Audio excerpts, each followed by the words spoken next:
God bless you. Ni mtumishi wako Mungu Florian Jiala. Ni wakati mwingine ambao Mungu amenipa nishie na wewe kitu ambacho ninaamini kinaenda kuwa baraka.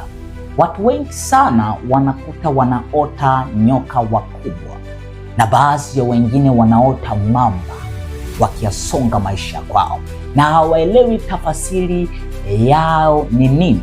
Unapoota nyoka wakubwa wanakusonga, au unapoota mamba wakubwa wanakukimbiza mahali kokote pale, inamaanisha ni roho ya Lewiathan inayapiga maisha yako. Je, roho ya Lewiathan ni nini na tunaiona wapi katika Biblia? Tukienda moja kwa moja kwenye Ayubu 3 sura ya 8 tunakiona hichi kitu. Biblia inasema, na walanio hao waulanio mchana, na hao walio tayari kumwamsha huyo Lewiathan, hao ambao wako tayari kumwamsha huyo Lewiathan. Lewiathan ni roho ambayo ina base kubwa kwenye kufanya watu wafilisike.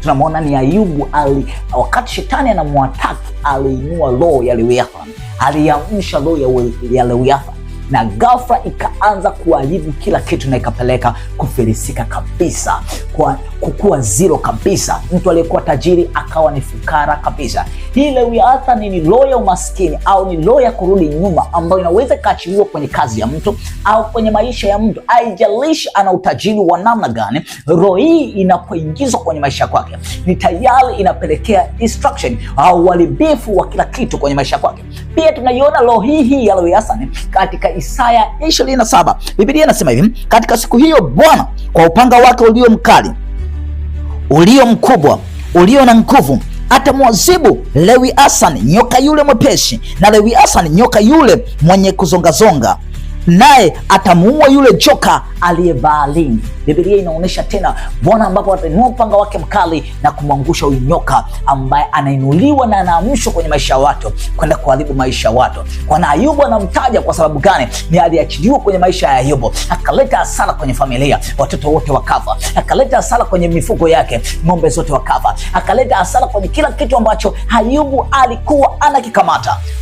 Kuna namna ambavyo unatakiwa kudili na hii roho ya Lewiathan. Unakuta watu wengi sana hawaeleka maisha kwao yamevamiwa na roho ya Lewiathan. Pale ambako unaota ndoto nyoka wakubwa wanakuzingira, nyoka wakubwa wanakukimbiza, nyoka wakubwa wanakuangusha, ni tayari kuna roho ya Lewiathan imeingizwa kwenye maisha yako. Au pale ambako unaota au kuona maono ya mamba wakubwa au mamba wamezunguka maisha yako, hii tayari tena ni roho ya Lewiathan.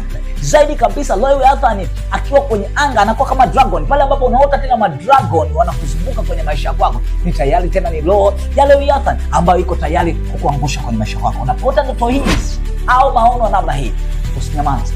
Pray to break the spirit of Lewiathan. God bless you. Mungu akubariki sana. Ni mtu wako wa Mungu, Apostle Florian Jiala. I sign out. God bless you. Shalom. Ilikuwa wanafamilia wa Jesus Embassy.